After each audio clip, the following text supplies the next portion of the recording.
The psychology of the ignored child. There is a quiet kind of pain that almost never gets named. It doesn't scream.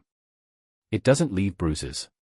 It doesn't come with a single moment you can point to and say, that's when everything broke. Instead, it grows in the background. It belongs to the child who was ignored. Children who grow up ignored often don't realize anything is wrong at first. They don't think, my parents don't see me.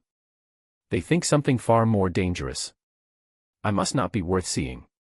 And that belief doesn't disappear with age. It matures. It follows them into adulthood, into relationships, into ambition, into rest. Ignored children often become adults who struggle to believe they deserve attention at all. They walk into rooms and feel the instinct to shrink. They speak, then immediately wonder if they spoke too much. They succeed at something meaningful and wait for it to pass unnoticed, as if invisibility is their natural state. This is not because they lack talent or value. It's because the foundation of their identity was built in silence. Psychologists call this an internalized neglect schema. In simple terms, it means the brain learns to expect neglect. When a child's emotional bids are repeatedly met with distraction, absence, or dismissal, the nervous system adapts. It stops expecting response. It stops expecting care. It assumes that needs are inconvenient. So the child learns a painful lesson early. Wanting too much is dangerous. Needing attention is shameful. Being quiet is safer. Have you ever seen a child standing in a crowded room, gently tugging at a parent's sleeve? Not crying. Not yelling. Just waiting. Waiting for a glance. A nod. Just a second. And then, nothing. Maybe the parent is busy. Maybe they're tired. Maybe they don't even notice. From the outside, it looks small. But inside the child's mind, something enormous is happening. Because for a child, being ignored isn't neutral. It feels like erasure. Childhood neglect doesn't always look like cruelty. It doesn't always involve yelling, hitting, or harsh words. Sometimes it looks like absence. Unanswered questions. Lack of eye contact. Forgotten birthdays. Parents who are physically present but emotionally unreachable. A child doesn't understand context. They don't think, my parent is overwhelmed. They think, I don't matter enough to be noticed. And that belief quietly becomes part of who they are. We often say children are resilient. And they are. But adaptation is not healing. When a child learns that their emotional needs are ignored, they adapt by shrinking themselves. They ask less. They expect less. They hide excitement. They suppress disappointment. They survive childhood by becoming invisible. From a developmental psychology perspective, acknowledgment is not optional. Children need 3 things to thrive: safety, stimulation, and connection. And connection, being seen, heard, and responded to, is what shapes identity most deeply. John Bowlby, the founder of attachment theory, explained that secure attachment forms when caregivers consistently respond to a child's needs. This response teaches the child something essential. I exist, and my existence matters.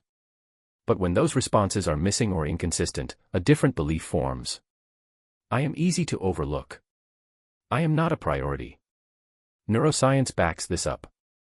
When a child repeatedly reaches out and receives no response, their brain interprets it as threat. The stress system activates. Cortisol rises. Over time, the nervous system becomes wired for anxiety and hypervigilance. Their baseline state becomes alertness, not safety. And yet, from the outside, they might just look like a quiet child. That's what makes emotional neglect so dangerous. It hides. A child who is hit is seen as harmed. A child who is ignored is often seen as easy. They don't cause trouble. They don't demand attention. They don't complain. So adults assume they're fine. But inside, the child is slowly disappearing. They stop asking questions because no one answers. They stop sharing excitement because no one responds. They stop expressing disappointment because it changes nothing. Over time, they don't just feel unseen. They stop seeing themselves. Psychologists refer to this as emotional neglect. Unlike physical neglect, it leaves no visible scars. The wounds stay buried until adulthood, when the ignored child tries to build relationships, pursue dreams, or feel joy and runs straight into the emptiness they never understood. Many adults who were ignored as children struggle with self-esteem. They hesitate before speaking, assuming no one really wants to hear. They minimize their needs. They fear rejection so deeply that they either avoid relationships altogether or chase approval relentlessly. Both responses come from the same place: the longing to finally be acknowledged. Imagine an 8-year-old running home with a drawing they're proud of. They hold it up. Their parent is on the phone. They try again later. The moment passes. So they put the drawing away. Now imagine this happening not once, but hundreds of times across childhood. That child learns that pride is private. Joy is inconvenient. Celebration is risky. Years later, that child grows into an adult who dismisses their own achievements. They succeed, but instead of feeling proud, they feel numb. Because recognition never came when it mattered most. Research confirms this.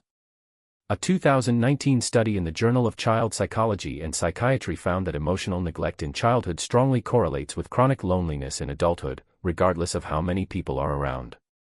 In other words, you can be surrounded by others and still feel alone if you were never truly seen. Most parents who ignore their children don't intend harm.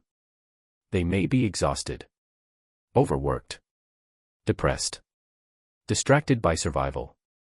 In the modern world, digital distractions make this even worse. Phones steal attention. Screens fragment presence. But intention doesn't change impact. For the child, absence feels the same no matter the reason. Ignored children often develop coping strategies that look like strengths. Some become fiercely independent.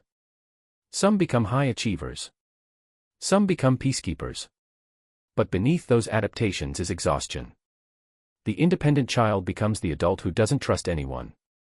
The achiever becomes the perfectionist who never feels satisfied. The peacekeeper becomes the people pleaser who never rests. And then there's the most painful adaptation of all. The child who stops trying. They conclude, quietly. If no one notices anyway, why bother? That belief can follow them into adulthood as apathy, depression, or a sense of meaninglessness. Ignored children rarely talk about their experience because how do you explain absence? There's no story. No event. Just silence. Many therapy clients minimize their pain, saying, nothing bad really happened. But the absence of something essential is itself trauma. Growing up without acknowledgement is like growing up in a house without air. You survive, but you never breathe freely. Long-term research supports this. The National Institute of Mental Health links childhood emotional neglect to higher rates of anxiety, depression, and difficulty forming close relationships. Harvard's Center on the Developing Child shows that consistent acknowledgement strengthens neural pathways for resilience, while neglect weakens them. Acknowledgement isn't a luxury. It's a developmental necessity. And yet, here's the paradox. Ignored children often become deeply empathetic adults. They notice others. They listen carefully. They sense emotional shifts before words appear. Developmental studies show neglected children often develop heightened observational skills. They learn to read faces and tones because their safety depended on it. That sensitivity can become a gift. But it comes with a cost. They tune into everyone else while tuning out themselves. Another hidden effect of being ignored is a fragile sense of identity. Children develop identity through reflection, through seeing themselves mirrored in the attention and care of others. When that mirroring is missing, identity becomes blurry. As adults, they may seek validation not because they are insecure, but because they were never fully reflected. But here is where hope enters the story. The human brain is remarkably plastic. Neuroscience shows that even deeply ingrained patterns can change. Every time an ignored adult speaks up and is heard, new neural pathways form. Every time they set a boundary and it is respected, safety is reinforced. Every moment of healthy connection weakens the old belief that they are invisible. Healing doesn't arrive dramatically. It arrives quietly. In saying, that mattered to me. In allowing yourself to celebrate small wins. In daring to believe your feelings deserve space. These moments may seem small, but they are revolutions. They push back against years of silence. Healing is hard because ignored children grow into adults who fear rejection more than pain. Speaking up feels dangerous. Setting boundaries feels selfish. Asking for help feels humiliating. But courage is not the absence of fear. It is choosing to act despite it. And when one ignored child begins to heal, something larger happens. Cycles break. They become parents who listen. Friends who notice. Partners who show up. Healing ripples outward. So if you were that child, if you waited quietly for someone to notice, if you learned to disappear to survive, let this be said clearly. You mattered then. You matter now. Being ignored shaped you, but it does not define you. The psychology of the ignored child is a story of pain, but also resilience. Of silence, but also wisdom. And in the end, many ignored children grow into adults who refuse to ignore others. And in that choice, imperfect and brave, they finally discover the truth. They were never invisible. They were waiting to be seen.